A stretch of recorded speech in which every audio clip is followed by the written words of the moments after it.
जय माता दी, जय मां कामाख्या। कामाख्ये वरदे देवी नीलपर्वतवासिनी तम देवी जगत माता योनि मुद्रे नमस्तुते।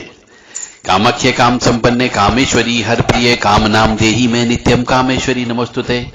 कामदे काम रूपस्ते सुभगे सुर सेविते करोमि दर्शन देव्यम सर कामार्थ सिद्धये।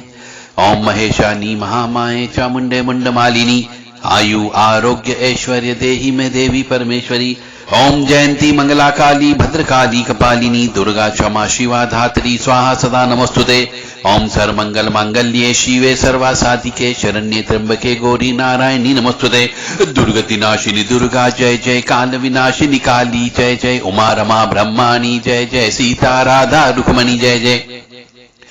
महालक्ष्मी नमस्तुभ्यम सुरेश्वरी हरि प्रिये नमस्तुभ्यम दयानिधि। काली काली महाकाली काली के पाप नाशिनी खड़ग हस्ते मुंड हस्ते काली काली नमस्तुते। काली काली महाकाली काली के परमेश्वरी सर्वानंद करी देवी नारायणी नमस्तुते। नीरहार हार धन सार सुधाकरम भा कल्याणम दाकनक चंपक धाम्भूषाम उत्तुंग बेनिकुजुगम मनोहरांगी वाणी नमामि मनसा वत्सा विभूते। ओम ऐं सरस्वत्यै नमः। ओम ह्रीं दुर्गाय नमः। या जल जल प्रज्वल अग्नि रूपाय ओम हौम ह्रीं श्रीं ज्वाला देवी नमो नमः। देव राधा ट्रस्ट की तरफ से सत्यवाणी की प्रस्तुति। आज हम विवाह के बारे में आपको रहस्यमय ज्ञान बताने जा रहे हैं। शायद आपकी जिंदगी में, आपके परिवार के किसी सदस्य की जिंदगी में ऐसी घटना अवश्य घटी होगी, और नहीं घटी तो आगे घट सकती है।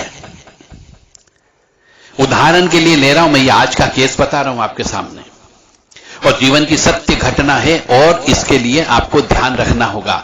हमारा काम है आपको ज्ञान के माध्यम से आगाह करना, ताकि आप परेशानी और कष्ट और दुख से बचत कर सको। मेरा धर्म है आपको परेशानी से बचाना, परंतु बचना या नहीं बचना आपके ऊपर निर्भर करता है, क्योंकि ईश्वर ने आपको बुद्धि दी है। परंतु प्रेम में पागल हो जाते हैं, प्रेम में अंधे हो जाते हैं, तो बुद्धि नष्ट हो जाती है, और जब बुद्धि नष्ट हो जाती है तो सर्वनाश होना ही होना होता है। ऐसी घटना हम आपको बताने जा रहे हैं कि एक लड़का और एक लड़की आपस में प्रेम हो जाता है। दोनों एक ही कार्यालय में सर्विस करते हैं, एक ही ऑफिस में सर्विस करते हैं, आपस में प्रेम संबंध हो जाता है। उन्होंने यह नहीं देखा कि उनकी जन्म पत्रिका में क्या लिखा हुआ है, क्योंकि मां बाप ने भी जन्म पत्रिका उन बच्चों को नहीं बताई। न तो लड़के को जन्म पत्रिका मालूम है कि जन्म कब हुआ था, किस समय हुआ था, किस तारीख को हुआ, और न लड़की को मालूम कि जन्म समय कब हुआ, किस समय हुआ और क्यों हुआ। जब लड़के लड़की प्रेम करते हैं तो कहते हैं जन्म पत्रिका से कोई मतलब नहीं होता है, हो या नहीं हो कोई फर्क नहीं पड़ता, अपन दोनों तो प्रेम करते हैं, एक दूसरे का मान सम्मान करते हैं, और वह प्रेम की डींगे धीरे धीरे बढ़ते बढ़ते शारीरिक संबंध तक पहुंच जाती है। और जब साल 2 साल 5 साल लिव इन रिलेशनशिप में रहने के बाद में जब लड़की कहती है कि मुझे अब विवाह करना है, लीगल वे में विवाह करना है, मेरे माता पिता भी मान गए हैं, तो लड़के वाला जो होता है, लड़का होता है, वो कहता मेरी माता पिता तुम्हें देखेंगे, पसंद करेंगे, तब विवाह होगा। फिर रिश्तेदार भी आते हैं, और उसमें से कोई न कोई रिश्तेदार उंगली डाल देता है, और वहां पे प्रेम संबंध टूट जाते, क्योंकि भोग विलास तो हो चुका होता है। अब लड़की उस लड़के के लिए तड़पने लगती है, लड़की तांत्रिकों के चक्कर में जाने लगती है, और घोरियों के चक्कर में जाने लगती है, पैसे बर्बाद करने लगती है, क्योंकि उनको तो क्या चाहिए, गुनिया लोगों को क्या चाहिए कि ठीक है वशीकरण कर देंगे, लाओ पैसे दे दो, और काम बिल्कुल भी नहीं बनता है, क्योंकि वशीकरण ऐसे ही नहीं होता है। बहुत कम व्यक्तियों के पास में वशीकरण की शक्ति होती है कि वो उस लड़के को वापिस वश में करके विवाह कर ले। और जब एक बार लड़के का मन उस लड़की के प्रति टूट जाता है तो कितना ही वशीकरण कर लो, कुछ नहीं हो सकता। और ऐसे ही लड़की पैसे भी बर्बाद करती है और स्वयं भी बर्बाद होती जाती है वशीकरण में, तांत्रिक लोगों के चक्कर में, गुनिया लोगों के चक्कर में, भोपा लोगों के चक्कर में। और इसमें सबसे बड़ा दोष होता है पंडित पुजारियों का। अब दोष क्या होता है वो भी सुनो, कि सभी माता पिता से मेरा रिक्वेस्ट है, प्रार्थना है कि जिस भी पंडित के पास आप जाओ, किसी भी पुजारी के पास जाओ, किसी भी ज्योतिषाचार्य के पास जाओ, तो ऐसे के पास जाओ जो वास्तव में ज्योतिष का काम करता हो। ऐसे पंडितों के पास मत चले जाओ, एरे गेरे नत्थु गेरे के पास में, जिसको ज्योतिष का ज्ञान नहीं, वो कहेगा सिर्फ बोलते नाम से जन्म पत्रिका मिला दो। एक ने बोला सुनीता, एक ने बोला सुरेश, हां साहब 26 गुण मिल गए नाम से और कर लो विवाह। इधर लड़की वाले भी तैयार हो जाते हैं और लड़के के ऊपर दबाव डालते कि भैया विवाह कर तू अब लड़की से। लड़का मना कर देता है, क्योंकि जन्म पत्रिका तो है ही नहीं। लड़की वाले ने भी जन्म पत्रिका नहीं दिखाई, क्योंकि लड़की को हो सकता है नाग दोष हो, काल सर्प दोष हो, मांगलिक दोष हो, अमावस्या दोष भी हो सकता है, या हो सकता है वो नाग कन्या हो। को नाग कन्या जो होती है वो पति को खा जाती है, मार देती है। तो जब माँ बाप को ये दोष पता रहता है उस लड़की के बारे में, तो लड़की को बोल देते बेटा तेरा जन्म कब हुआ था मुझे नहीं मालूम। माँ भी बोल देती है कि कब हुई थी मुझे नहीं मालूम, और उसकी पत्रिका हमेशा हमेशा के लिए दफन कर दी जाती है। और वहीं से दोष स्टार्ट होता है, क्योंकि लड़की के जन्म के समय पे दोष था। अब उस लड़की का जीवन में यह निश्चित है कि वो एक से अधिक लड़कों के साथ में, पुरुषों के साथ में सहवास संबंध अवश्य करेगी। क्यों? कि दोष है उसमें, चारित्रिक दोष है, मांगलिक दोष है, या फिर अगर विवाह कर दिया उसका नाम से के नाम से मिला गुण मिला करके, तो वो विधवा हो जाती है, परित्यागता हो जाती है, या फिर पति को छोड़ के अपने मां बाप के पास आ जाती है। इसलिए सभी से मेरा निवेदन है, जो जो मेरी इस आवाज को सुन रहे हो, बिल्कुल कटु सत्य आपको बता रहा हूं, हर बच्चे की पत्रिका मिला करके ही विवाह करें। यदि आपके पास चाहे लड़का हो और बहू लेकर के आना हो, तो लड़की की जन्म पत्रिका अवश्य चेक करें, और यदि आपके यहां लड़की हो तो लड़के की जन्म पत्रिका अवश्य चेक करें। मुंह बोले नाम से कभी भी गुण मिलान नहीं होता है, या कहीं पर नहीं लिखा हुआ है और नहीं करना चाहिए। और जो भी बच्चा पैदा होता है, हर मां को पता होता है कि उसका बच्चा किस समय पे पैदा हुआ, क्योंकि वो इतना दर्द सहन करती है, 9 महीने पेट में रख करके बच्चे को निकालती है, तो उसे याद रहता कि ये इस समय पे पैदा हुई थी या हुआ था। और यदि कोई मां बोले मुझे नहीं मालूम, तो ये मान करके चल लो कि उस बच्चे में निश्चित तौर से भयंकर दोष हैं। हो सकता है विष्टिकरण में जन्म हुआ हो सकता है बालवकरण में जन्म हुआ हो, राक्षस गण भी हो सकता है, या फिर उसके जीवन में पारिवारिक भयंकर दोष की उत्पत्ति हो सकती है। तो मां बाप बोलते तेरी पत्रिका ही नहीं है, भूल जा। इसलिए विवाह जब भी करें पत्रिका मिलान करके करें, जन्म पत्रिका विशेष तौर से, जिसमें जन्म तारीख, जन्म समय, जन्म स्थान होता है और एग्जैक्ट होना चाहिए। क्योंकि आजकल कुछ कुछ ज्योतिषाचार्य लड़की के माता पिता को या लड़के के माता पिता को सलाह दे देते हैं कि साहब इसमें तो बहुत सारे दोष हैं, जिसके पास भी पत्रिका जाएगी वो मना कर देगा कि साहब इसके साथ विवाह नहीं करना, क्योंकि 2-2, 3-3 स्त्रियों के योग लिखे हुए हैं। तो पत्रिका बदल करके नई पत्रिका बना करके उनको दे दी जाती है पैसे के लालच में। इसलिए ये भी आप चेक कर लें कि वो पत्रिका भी जो दी है वो सही है या नहीं है। पत्रिका के गुण, वो लड़के लड़की के गुण धर्म दोष भी जरा पता कर लें, उसके बाद विवाह करें। क्योंकि विवाह जीवन में एक ही बार होता है, एक स्त्री का। पुरुष का विवाह जरूर 2-3 बार हो सकता है, वो 2-3 कन्याओं को कन्यादान स्वरूप प्राप्त कर सकता है, परंतु एक लड़की का विवाह एक ही बार होता है, दोबारा से विवाह नहीं होता। दोबारा से तो उसे बिठा करके रखेल बना दी जाती है।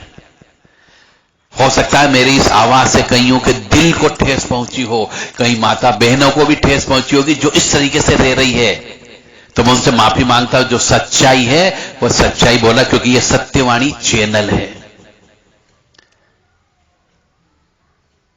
कोई सी भी पूजा पाठ से वशीकरण करके किसी का भी विवाह नहीं कराना चाहिए, क्योंकि वशीकरण 1-2 साल रहता है। यदि किसी ने कर भी दिया तो साल 2 साल तक वशीकरण रहेगा, उसकी मियाद होती है। उसके बाद जब वशीकरण टूटता है तो दोनों पति पत्नी अलग हो जाते हैं। फिर लड़ाई झगड़ा होता है, मारपीट होती है, लड़का लड़की को छोड़ देता है, कई बार लड़की लड़के को छोड़ देती है, लड़का तड़पने लगता है और कई बार लड़की तड़पने लगती है और आत्महत्या तक कर लेती है। इसलिए जीवन ऐसे ही बर्बाद मत करो, अपने बच्चों का और अपना भी, क्योंकि कन्यादान देने के बाद में यदि लड़की आपके घर में आ जाती है तो वो पहाड़ जैसी लगती है और उस पहाड़ को संभालना बहुत मुश्किल होता है। आपको कहीं ना कहीं उसको बिठाना ही पड़ेगा। और एक बाप के द्वारा, एक मां बाप के द्वारा विधिवत कन्यादान किया गया है। अग्नि के समक्ष फेरे लेकर के, कुल देवता की उपस्थिति बुला करके यदि फेरे में कन्यादान दे दिया गया है तो उस लड़की को यदि माता पिता अपने यहां बुला लेते हैं और आकर के वो लड़की रहने लगती है, जिसको कन्यादान में आपने दान दे दिया, तो जिसको दान दे दिया उसको वापस अपने घर पे मत बुलाओ। और यदि बुलाओगे तो माता पिता दोनों को भयंकर कष्ट की उत्पत्ति होती है और लाइलाज बीमारियां लग जाती है और जल्दी ही माता पिता में से किसी न किसी की मौत हो जाती है। हो सकता है मेरे इस कहने से बहुत से मनुष्यों को कष्ट की उत्पत्ति भी हुई हो, और नहीं हो तो अपने गिरेबान में झांक के देख लेना, जिन जिन के यहां पे ऐसी लड़कियां वापिस आ गई, उनके माता पिता को जरा जाकर के पूछो तो तरह तरह की बीमारियां लग रही है, वो कंगाल हो गए, बर्बाद भी हो गए हैं, और कुछ लोग दरिद्रता के अंदर जी रहे हैं, और कुछ को लाइलाज बीमारियां लग गई है और किसी के यहां तो मौत भी हो गई। एक आप चाहे तो खुद स्वयं रिसर्च कर लो इसके ऊपर, खुद देखो समाज के अंदर रहते हो आप, तो जहां जहां भी ऐसी विधवा स्त्री आ गई हो या तलाकशुदा औरत आ गई हो, तो उस घर के अंदर देखो खुशियां नाम की चीज नहीं होती, उसमें गम ही गम होते हैं, दुख ही दुख होते हैं। और यदि उसको भाई रखता है तो भाई के जीवन के अंदर तूफान आ जाता है, पति पत्नी में क्लेश होने लगता है कि ये कौन सी चीज अपने यहां पे आ गई, जिंदगी भर संभालना पड़ेगा। इसलिए एक कन्यादान देने के बाद में उसको घर से बाहर अलग रखा जाए और विवाह बहुत सोच समझ कर किया जाए, क्योंकि जिंदगी और मौत का सवाल होता है। जय माता दी, आप सबको सद्बुद्धि प्रदान करे मां जगत जननी, ऐसी कामना हम करते हैं। और कभी भी सिर्फ नाम से, और नाम से भी यदि कई बार गुण नहीं मिलते तो पंडित जी लोग कहते हैं लड़की का नाम बदल दो, और लड़की का नाम बदल दिया जाता है, पत्रिका में वो नाम लिख दिया जाता है, वो जिस घर में जाती वहां पे उसको नए नाम से बुलाया जाता है, तो भी घर के अंदर लड़ाई झगड़ा होता है। तो नाम से कोई भी ग्रह नक्षत्र नहीं बदल जाते हैं। ग्रह नक्षत्र जब पैदा हुई, जो लिख दिया गया उसकी किताब, भविष्य की किताब, पिछले जन्म के प्रारब्ध कर्म और संचित कर्म के अनुसार उसका जो भाग्य लिख दिया, उसको आप बदल नहीं सकते हो नाम बदल के। इसलिए नाम से कभी भी गुण मिलान न करें। और छुट भैये जो मंदिरों में पूजा करते हैं, उन पंडितों के पास तो बिल्कुल मत जाना। किसी अच्छे वृद्ध व्यक्ति ज्योतिषाचार्य के पास जाना तो वो आपको सही सलाह देगा, क्योंकि आपको भी यदि शरीर के अंदर तकलीफ होती है तो अच्छे से अच्छा डॉक्टर देखते हो कि भैया तकलीफ कम होना चाहिए, वो हमें ठीक कर दे, चाहे उसकी जो फीस हो फीस देंगे। इसी प्रकार से आप किसी अच्छे ज्योतिषाचार्य के पास जाओ, जो उसकी फीस हो दो, परंतु अनुभवी व्यक्ति के पास जाओ ताकि वो आपको सही सलाह देगा। मां भगवती जगत जननी आद्य शक्ति भवानी आह्लादिनी शक्ति, कष्ट निवारिणी, दुख निवारिणी, महिषासुर मर्दिनी, चंड मुंड नाशिनी, क्लेश नाशिनी, पाप नाशिनी आपको सुखी रखे, स्वस्थ रखे, प्रसन्न रखे, और श्रीमन महागणाधिपते आपको सद्बुद्धि प्रदान करे। ऐसी कामना हम परमपिता परमात्मा से और इन शक्तियों से करते हैं। दुर्गति नाशिनी दुर्गा जय जय, काल विनाशिनी काली जय जय, उमा रमा ब्रह्माणी जय जय, सीता राधा रुक्मणी जय जय।